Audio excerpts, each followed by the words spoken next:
France Culture, Olivia Gesbert, bienvenue au club.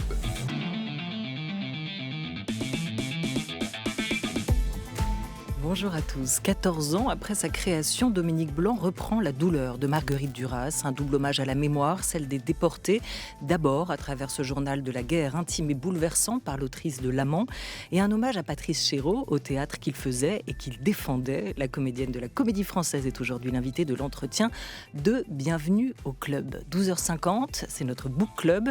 Comment les cinéastes de Louis Malle à François Truffaut montrent l'enfance dans leurs films, comment ils la représentent.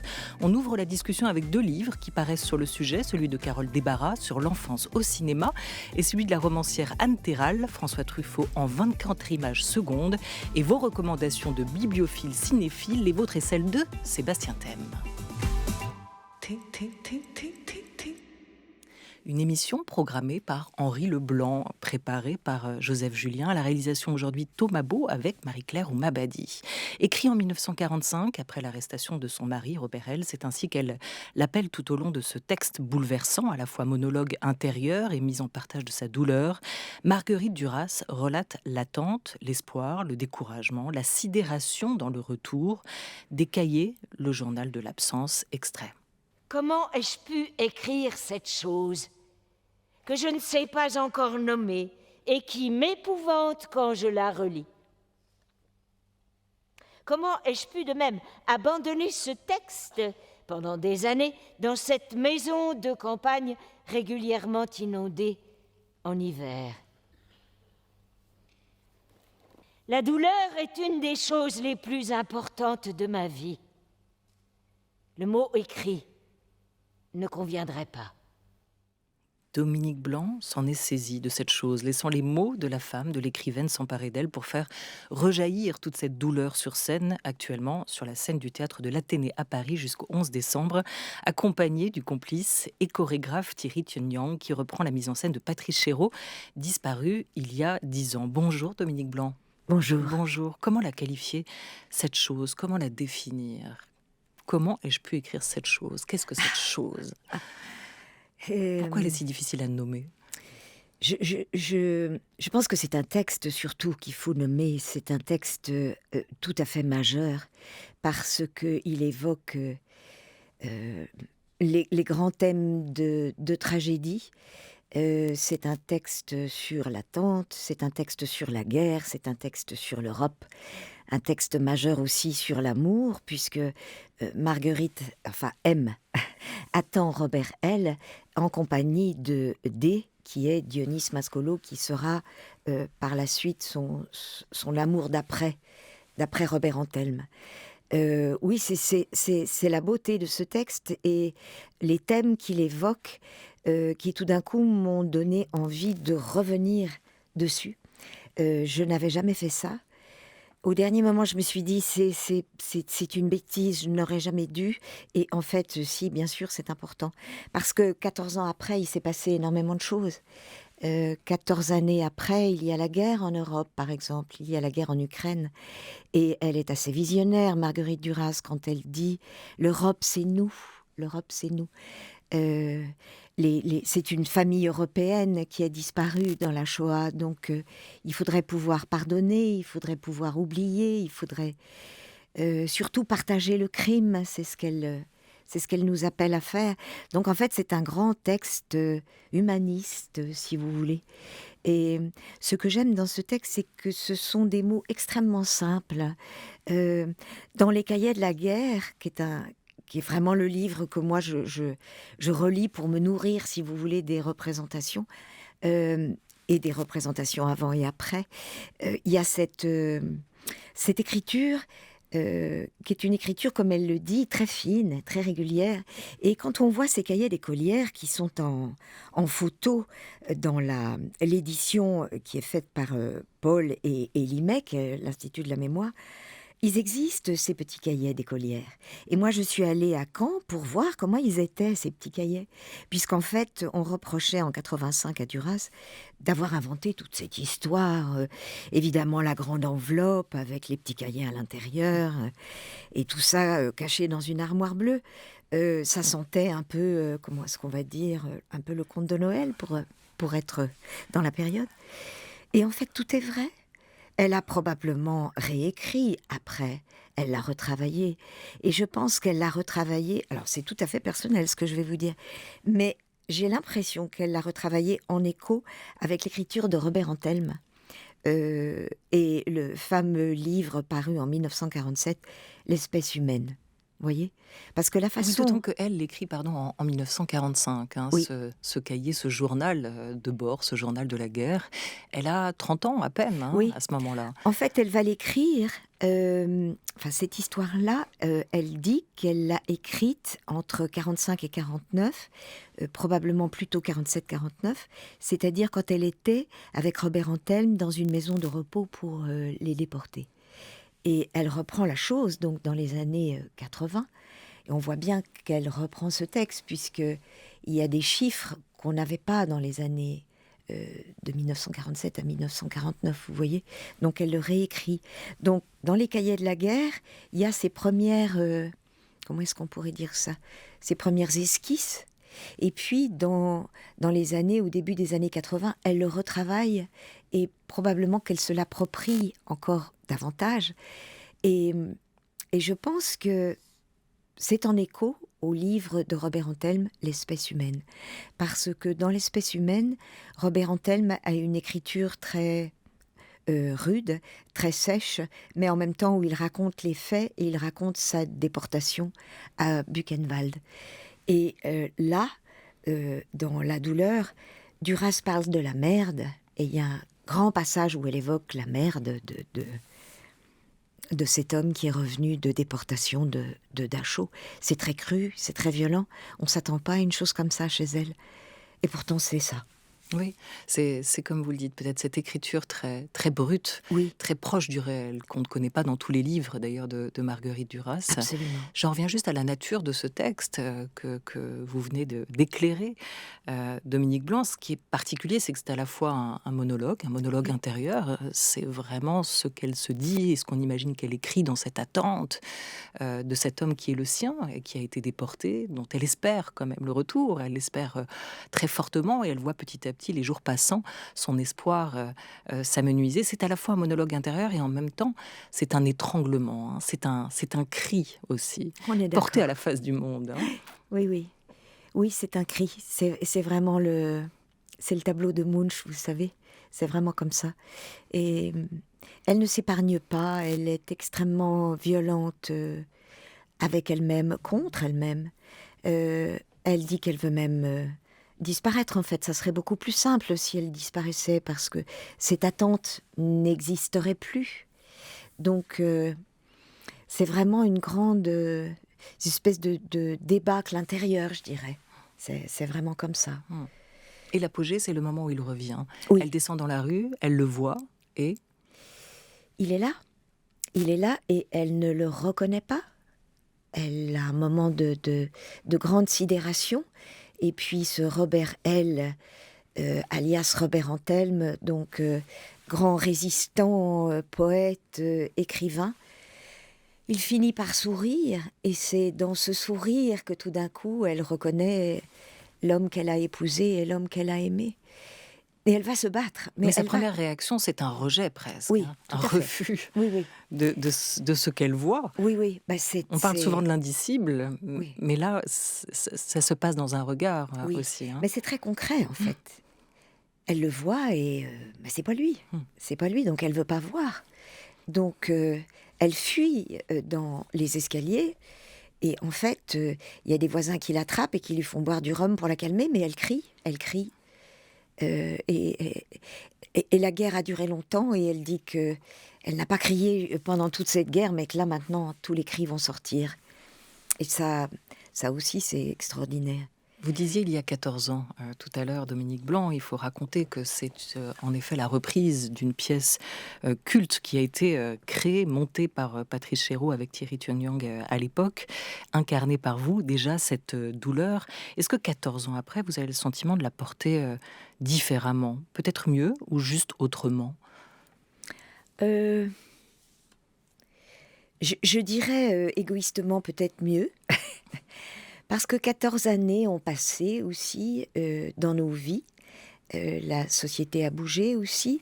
Et puis, moi, je me suis trouvée dans la vie privée confrontée à des morts et à des disparitions auxquelles je ne m'attendais pas du tout. Et puis, je suis entrée à la Comédie Française. Donc, pendant ces 6 années, il y a eu aussi beaucoup de travail collectif et j'ai l'impression que je suis davantage rentrée dans la chair des mots.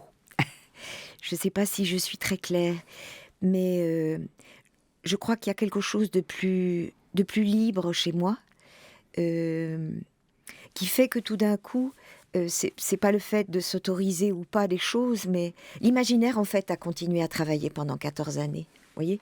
C'est-à-dire que elle est rue Saint-Benoît, mais entre-temps, moi, j'ai lu pas mal de choses de Duras. J'ai lu beaucoup de choses aussi sur la déportation, la Shoah, la Seconde Guerre mondiale, etc.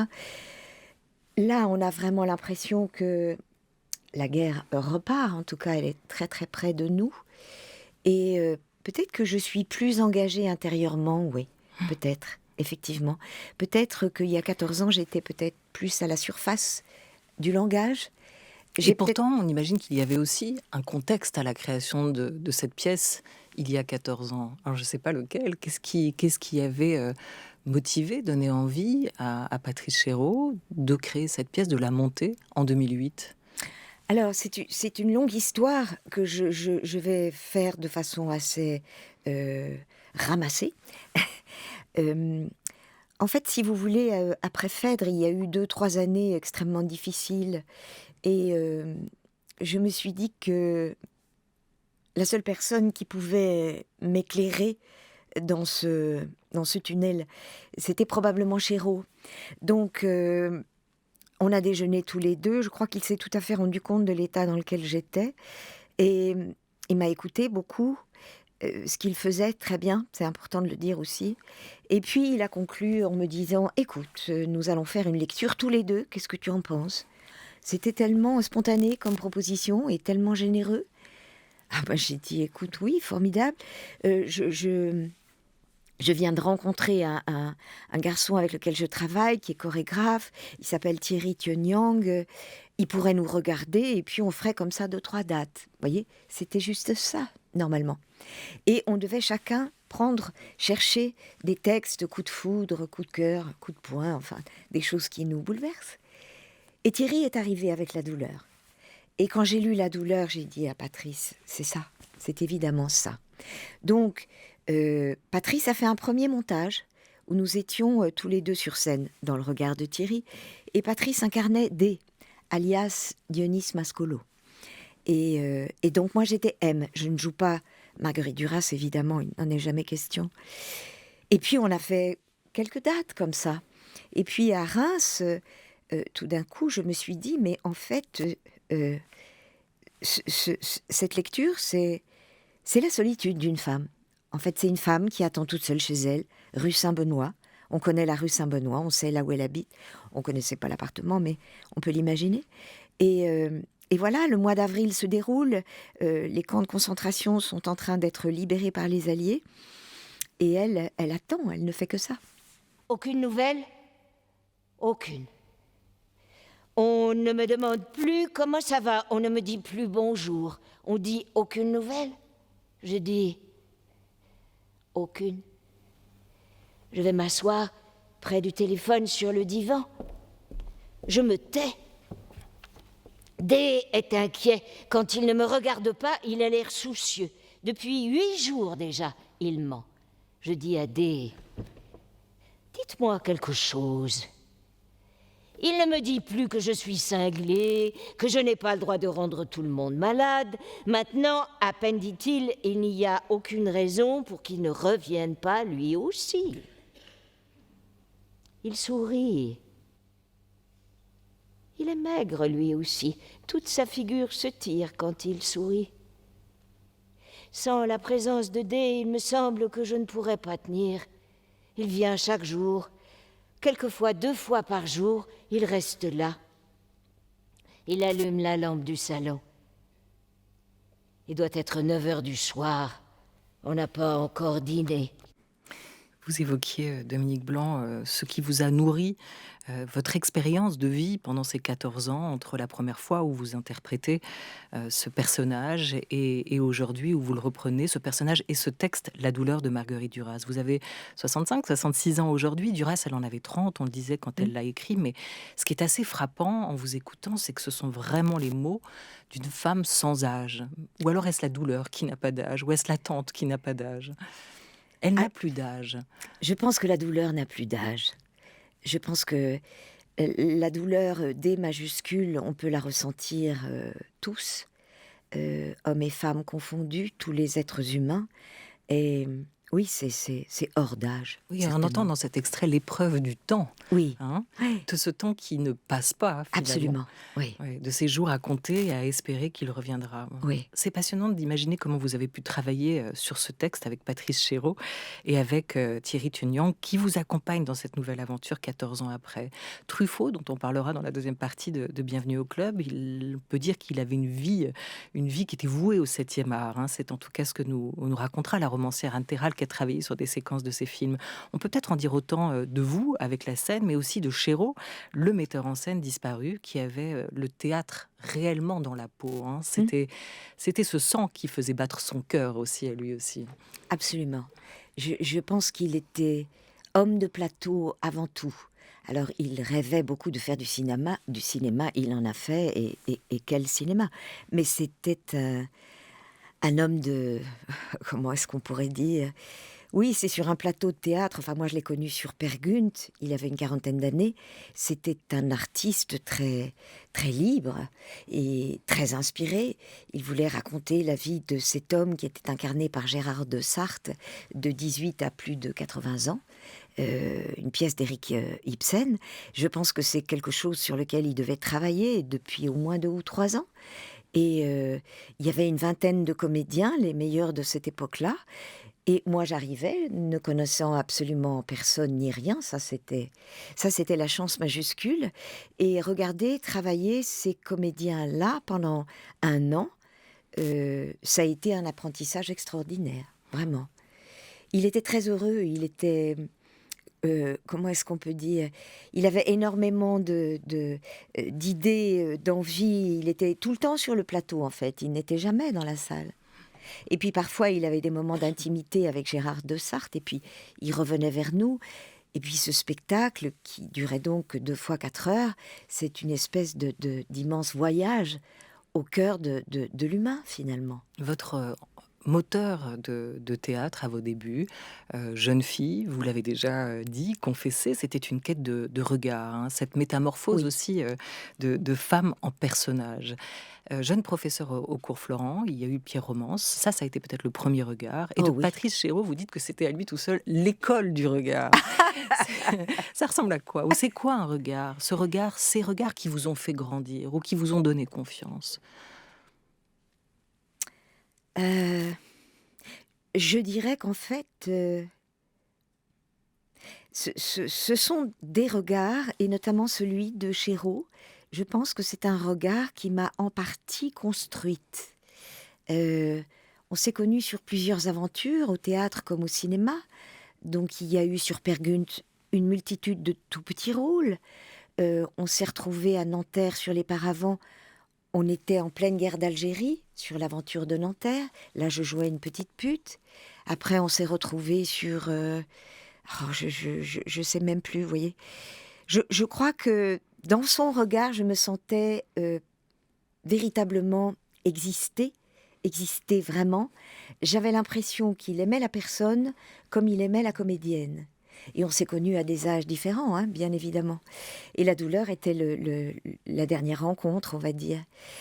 Ça me paraissait très important que, après Phèdre, où finalement j'avais été un peu déconstruite par puzzle, on peut dire, ce soit lui qui me reconstruise à nouveau à travers ce texte, qui est un texte de vie, de résurrection, parce que Marguerite Duras, avec une abnégation absolument considérable, va sauver l'homme qu'elle aime. Quand Robert Antelme revient rue Saint-Benoît, personne n'y croit. Les médecins vont se succéder, ils disent tous qu'il mourra dans la nuit. Ça n'est pas ce qui va se passer. Donc je crois, pour répondre à votre question, je pense que les regards, c'est extrêmement important. Oui, moi, ça m'a construite petit à petit. Quand vous venez vous venez d'une famille nombreuse, en fait, très souvent, le regard, c'est la meute, la tribu, enfin tout ce qu'on veut, quoi. Mais on disparaît complètement à l'intérieur de ça. Donc moi, j'avais besoin d'avoir des regards qui soient différents, puis qui me regardent vraiment au plus profond. Et je les ai trouvés à travers, d'abord François Florent, évidemment, qui lui a été le premier à y croire, et puis Pierre Roman, et puis Patrice. Tout en faisant partie d'une troupe, d'une famille, d'un clan. Oui. 1982, vous faites votre entrée au Théâtre des Amandiers avec Patrice Chéreau. Pas à l'école, c'était le théâtre. Les Amandiers, un film, justement, en ce moment, sur les écrans, évoque ces années Chéreau à travers l'éphémère école qu'il a créée et dirigée avec Pierre Romance dans les années 80. C'est une troupe de jeunes comédiens, dont Stella, Étienne, Adèle, qui passent le concours d'entrée de l'école au Théâtre des Amandiers de Nanterre. Ils sont retenus. Et à travers ce film, c'est sa propre jeunesse que la comédienne et réalisatrice Valéria Bruni-Tedeschi raconte. Elle est Stella dans le film qu'elle a réalisé. Henri Leblanc avait rencontré la réalisatrice au Festival de Cannes où le film était en compétition en mai dernier. J'ai voulu garder le mystère. J'ai voulu garder la sensation de légende.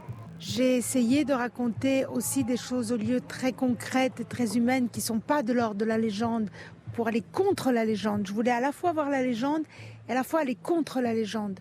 Et je ne suis pas sûre d'avoir découvert des choses, peut-être un peu, oui, certaines phrases que j'ai lues dans les interviews, que j'ai relues, que j'ai réécoutées dans ce spectacle de Pascal Grégory qu'il fait sur les notes et les interviews et les lettres de Chéreau. Oui, il y a certains propos que j'ai découverts, oui, mais en gros, la sensation que j'avais de lui, j'ai pas découvert des nouvelles choses. Par contre, j'ai une sensation étrange aujourd'hui. J'ai l'impression qu'il y a quelque chose qui va au-delà de moi et j'arrête pas de penser à ça. Alors je me dis qu'effectivement, il doit y avoir la présence, la force, l'énergie de Chéreau et aussi de Thierry, et aussi des gens qui sont plus là, de l'école, d'Hélène, de Fouette, de Pierre. Et je me demande si c'est peut-être eux qui insufflent une force au film. C'est pas pour être trop, je sais pas, métaphysique, mais j'ai cette sensation de Pierre physique. C'est pas métaphysique, c'est physique. Valéria Bruni-Tedeschi au micro d'Henri Leblanc à Cannes en mai dernier. Le film Les Amandiers, film sur la pièce et sur le théâtre, est à voir actuellement au cinéma. Il y a un temps pour tout, et on l'entend à l'instant dans ces mots de la réalisatrice. Il fallait que je sois un peu âgée pour parler de ma jeunesse. La douleur est déjà passée par Villeurbanne, Clermont, Perpignan, après Paris au Théâtre de l'Athénée jusqu'au 11 décembre. C'est en ce moment. Vous pourrez écouter la comédienne Dominique Blanc, notre invitée, pour ce seul en scène à partir du 13 à Marseille, puis Thonon-les-Bains, La Rochelle, Nice et Grenoble, 13 décembre à Marseille. Je t'aime passionnément, tu m'aimes suffisamment pour que je reste. Mais pourquoi je reste? Sûrement parce que je t'aime passionnément, tu m'aimes suffisamment pour que je reste. Mais pourquoi je reste? L'amour est tel que l'on pardonne tout. Personne de nous n'est fou si ce n'est d'amour. On entend, on voit, on ne veut pas. Non, je ne suis pas aveugle, je ne veux juste pas voir laissez-moi y croire. Laissez-moi pleurer, tout ça parce que je t'aime. Passionnément, tu m'aimes suffisamment pour que je reste. Mais pourquoi je reste? Mais parce que moi je t'aime. Passionnément, tu m'aimes suffisamment pour que je reste.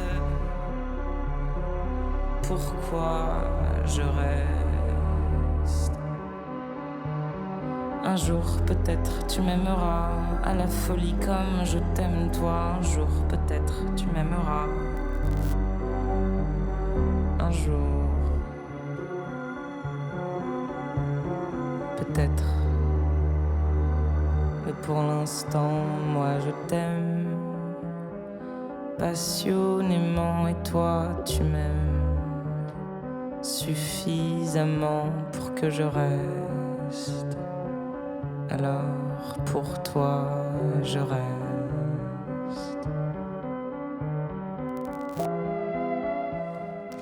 La nazérienne Zao de Zakazan. Elle a à peine 22 ans, mais elle a déjà fait quelques concerts dans sa vie et elle est surtout en ce moment, et elle sera à l'air libre du 7 au 11 décembre au Transmusical pour sa nouvelle création, le festival qui accompagne des jeunes artistes qu'il a fait avec d'autres comme Jeanne Haddad ou Aloïs Sauvage ou encore Stromae. Elle est aujourd'hui à écouter l'actualité musicale choisie par Thomas Beau dans Bienvenue au Club. Et c'est Sébastien Thème qui vient nous rejoindre. Bonjour Sébastien. Bonjour Olivia. Au menu de notre book club à partir de 12h50. On retombe en enfance grâce au cinéma avec 2 livres qui nous ouvrent à l'œuvre de François Truffaut et puis un autre sur la figure du kid, de la gamine ou encore de l'adolescent dans le 7e art. Et puis vous pouvez continuer à nous dire quelles sont vos adaptations littéraires favorites au cinéma de romans sur l'enfance. Book Club Culture, Olivia. Oui, et vous nous recommanderez aussi un très beau livre, celui de Muriel Joudet, sur la vieillesse des actrices au cinéma, notamment, on en parlera, l'enfance et vieillir au cinéma. Vieillir au théâtre et au cinéma, Dominique Blanc, c'est pas tout à fait la même chose, en quelques mots. En 2 mots, au théâtre c'est possible, au cinéma c'est impossible. Voilà, ça me semble assez clair. Soyons clairs. Allez. Merci mille fois à vous, Dominique Blanc, d'être venu nous parler de ce grand texte qu'est La douleur de Marguerite Duras, que vous portez sublimement en ce moment sur la scène du théâtre de l'Athénée à Paris et bientôt en tournée. Merci beaucoup. Merci à vous.